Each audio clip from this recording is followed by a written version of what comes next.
بسم اللہ الرحمن الرحیم نحمدہ ونصلی ونسلم علی رسولہ الکریم اما بعد احباب ذی وقار آب کوثر شریف کا آج یہ 23واں درس ہے۔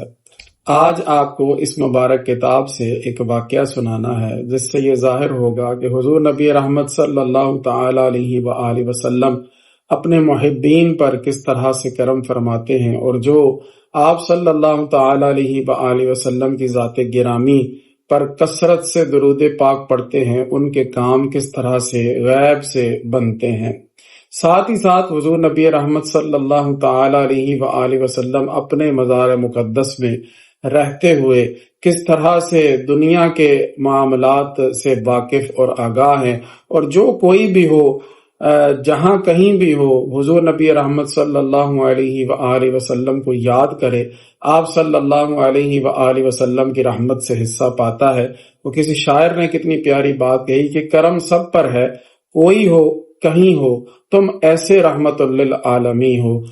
تو ہمارے شیخ مکرم حضور فقیہ العصر رحمت اللہ تعالی علیہ اس کتاب میں ایک طویل واقعہ ذکر فرماتے ہیں۔ آپ فرماتے ہیں کہ بغداد میں ایک شخص رہتا تھا جو نہایت ہی حاجت مند اور عیالدار تھا، ساتھ ہی ساتھ وہ صابر و شاکر اور عابد بھی تھا۔ ایک دن وہ رات کو نماز کے لیے اٹھا تو اس کے بچے بھوک کی وجہ سے رو رہے تھے۔ جب وہ نماز سے فارغ ہوا تو اس نے بچوں کو اور بیوی کو بلایا اور کہا، میرے پاس بیٹھو، اللہ تعالیٰ کے حبیب صلی اللہ تعالی علیہ وآلہ وسلم پر درود پاک پڑھ، اور دیکھو کہ اللہ تعالیٰ کیسے درود پاک کی برکت سے ہمیں غنی کرتا ہے، اور اپنے فضل سے، اپنے جود سے اور اپنے احسان سے ہم پر اپنی خاص عنایت فرماتا ہے۔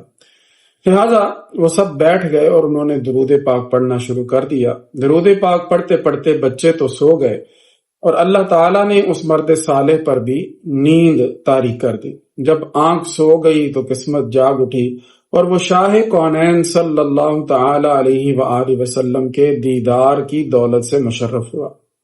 آقا دو جہاں صلی اللہ تعالی علیہ وآلہ وسلم نے اسے تسلی دی اور فرمایا کہ جب اللہ تعالیٰ کے حکم سے صبح ہوگی تو اے پیارے امتی، تمہیں فلاں مجوسی کے گھر جانا ہوگا اور اسے میرا سلام کہنا، اور اسے یہ کہنا کہ تمہارے حق میں جو دعا ہے وہ قبول ہو چکی ہے، اور تمہیں اللہ تعالی کے رسول فرماتے ہیں کہ اللہ کے دیے ہوئے میں سے مجھے کچھ دو۔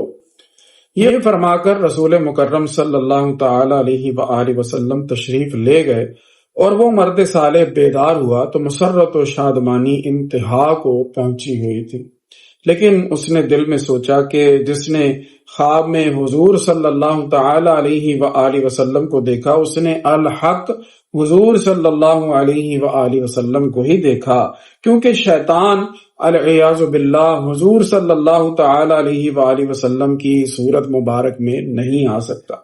اور پھر یہ بات بھی محال ہے کہ حضور علیہ الصلوۃ والسلام مجھے ایک آگ کے پجاری، ایک مجوسی کی طرف بھیجیں اور پھر اس کو سلام بھی فرمائیں، یہ کیسے ہو سکتا؟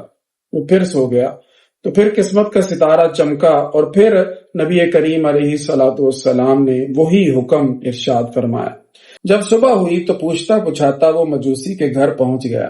مجوسی کا گھر تلاش کرنے میں کوئی دشواری درپیش نہ آئی، کیونکہ وہ بہت مالدار تھا اور اس کا وسیع کاروبار تھا۔ جب وہ مجوسی کے سامنے ہوا تو چونکہ مجوسی کے کافی کارندے تھے تو اس نے اسے اجنبی دیکھ کر پوچھا، کیا آپ کو کوئی کام ہے؟ اس مرد صالح نے فرمایا، وہ میرے اور تیرے درمیان علیحدگی کی بات ہے۔ اس نے نوکروں غلاموں کو حکم دیا کہ وہ سب باہر چلے گئے۔ جب تخلیہ ہو گیا تو اس نیک مرد نے اس مجوسی کو کہا کہ تمہیں ہمارے نبی صلی اللہ تعالی علیہ وآلہ وسلم نے سلام فرمایا۔ یہ سن کر مجوسی نے سوال کیا، کون تمہارا نبی ہے؟ فرمایا، محمد صلی اللہ تعالی علیہ وآلہ وسلم۔ یہ سن کر مجوسی نے کہا، کیا آپ کو معلوم نہیں کہ میں مجوسی ہوں اور میں ان کے لائے ہوئے دین کو نہیں مانتا؟ اس پر اس مرد صالح نے فرمایا کہ میں جانتا ہوں، لیکن میں نے 2 بار حضور صلی اللہ تعالی علیہ وآلہ وسلم کو دیکھا ہے اور مجھے اسی بات کی تاکید فرمائی گئی ہے۔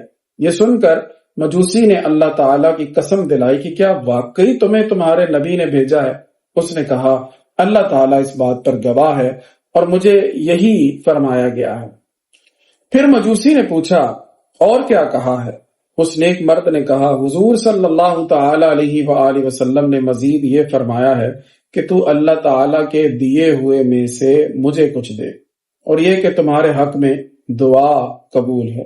اس مجوسی نے پوچھا کہ تمہیں معلوم ہے وہ کون سی دعا ہے؟ اس نے جواب دیتے ہوئے کہا کہ مجھے تو علم نہیں۔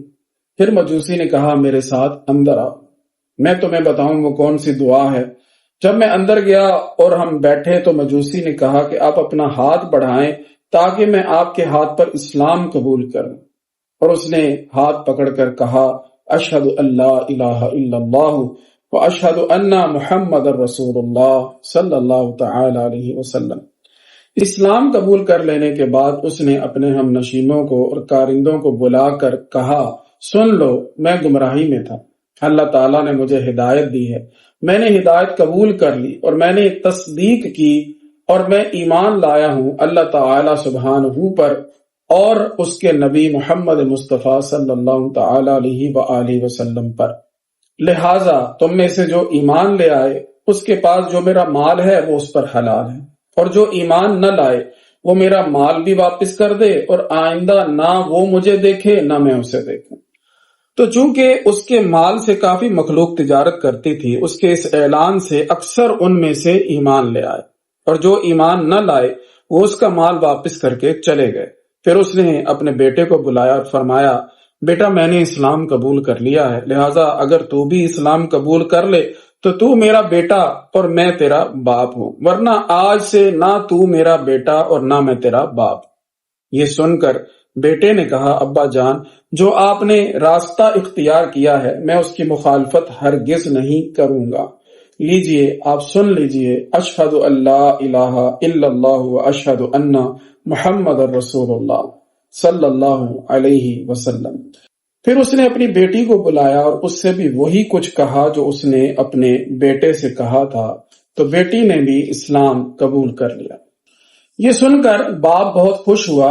پھر اس نے اس مرد صالح سے کہا کیا آپ چاہتے ہیں کہ میں آپ کو وہ دعا بتاؤں جس کی قبولیت کی خوشخبری آپ لائے ہیں، اور وہ کیا چیز ہے جس نے رسول مکرم نبی محترم صلی اللہ تعالی علیہ وآلہ وسلم کو مجھ سے راضی کیا؟ تو اس مرد صالح نے فرمایا ہاں ضرور بتائیں۔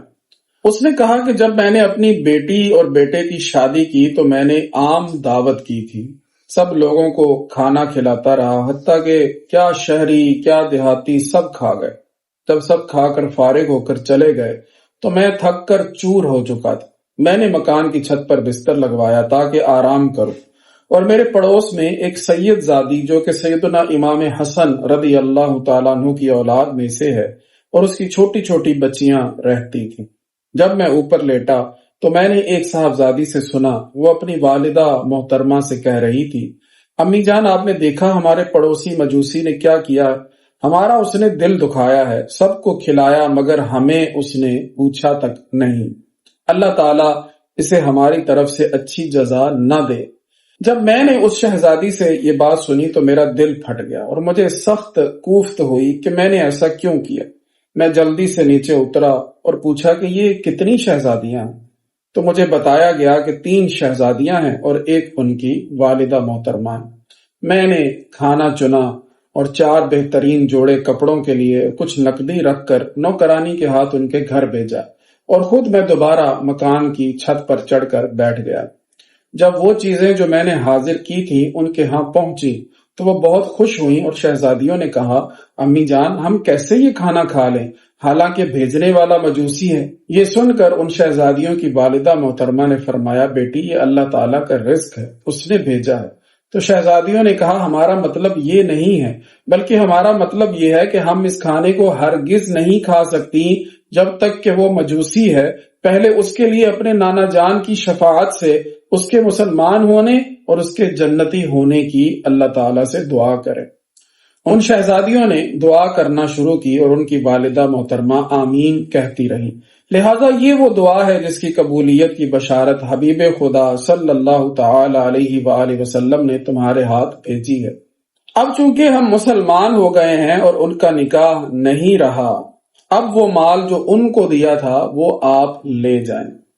ہمارے شیخ مکرم حضور فقیہ العصر رحمۃ اللہ تعالی علیہ یہ واقعہ ذکر فرمانے کے بعد ارشاد فرماتے ہیں کہ اس واقعے سے یہ سبق ملتا ہے کہ سادات کرام کی خدمت کرنے سے اللہ تعالی اور اس کے حبیب صلی اللہ تعالی علیہ وآلہ وسلم راضی ہوتے ہیں، اور اس کے عوض جنت اور شفاعت نصیب ہوتی ہے۔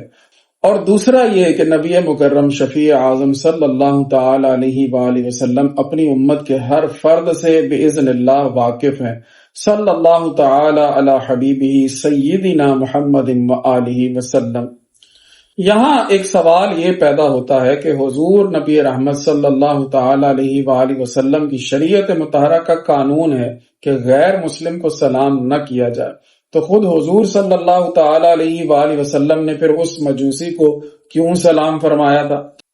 تو اس کا جواب ہمارے شیخ مکرم حضور فقیہ العصر رحمۃ اللہ تعالی علیہ کچھ اس طرح سے ارشاد فرماتے ہیں کہ ہم اہل سنت و جماعت کا عقیدہ ہے کہ رسول مکرم صلی اللہ تعالی علیہ وآلہ وسلم اللہ تعالیٰ کے حکم سے دلوں کے احوال جانتے ہیں، لہذا ہمارے عقیدے پر کوئی اعتراض نہیں ہے، چونکہ ہمارے نبی تاجدار مدینہ صلی اللہ تعالی علیہ وآلہ وسلم نے اللہ تعالیٰ کی عطا سے اس مجوسی کے دل میں ایمان دیکھ لیا تھا، اور اس کے ایمان کی بنا پر اسے آپ نے سلام بھیجا۔ سوال اور اعتراض تو ان لوگوں پر بنتا ہے جو رسول اللہ صلی اللہ تعالی علیہ وآلہ وسلم کے بارے میں ایسا عقیدہ رکھیں کہ آپ صلی اللہ تعالی علیہ وآلہ وسلم لوگوں کے دلوں کے حال نہیں جانتے۔ اللہ رب العزت ہمیں بے ادبی سے بچائے، آقا کریم صلی اللہ تعالی علیہ وآلہ وسلم اور ان کی آل پاک، ان کے اصحاب سب کا ہمیں با ادب رکھے، اور ہمیں درود و سلام کی کثرت کرنے کی توفیق عطا فرمائے۔ وآخر دعوایا ان الحمد للہ رب العالمین۔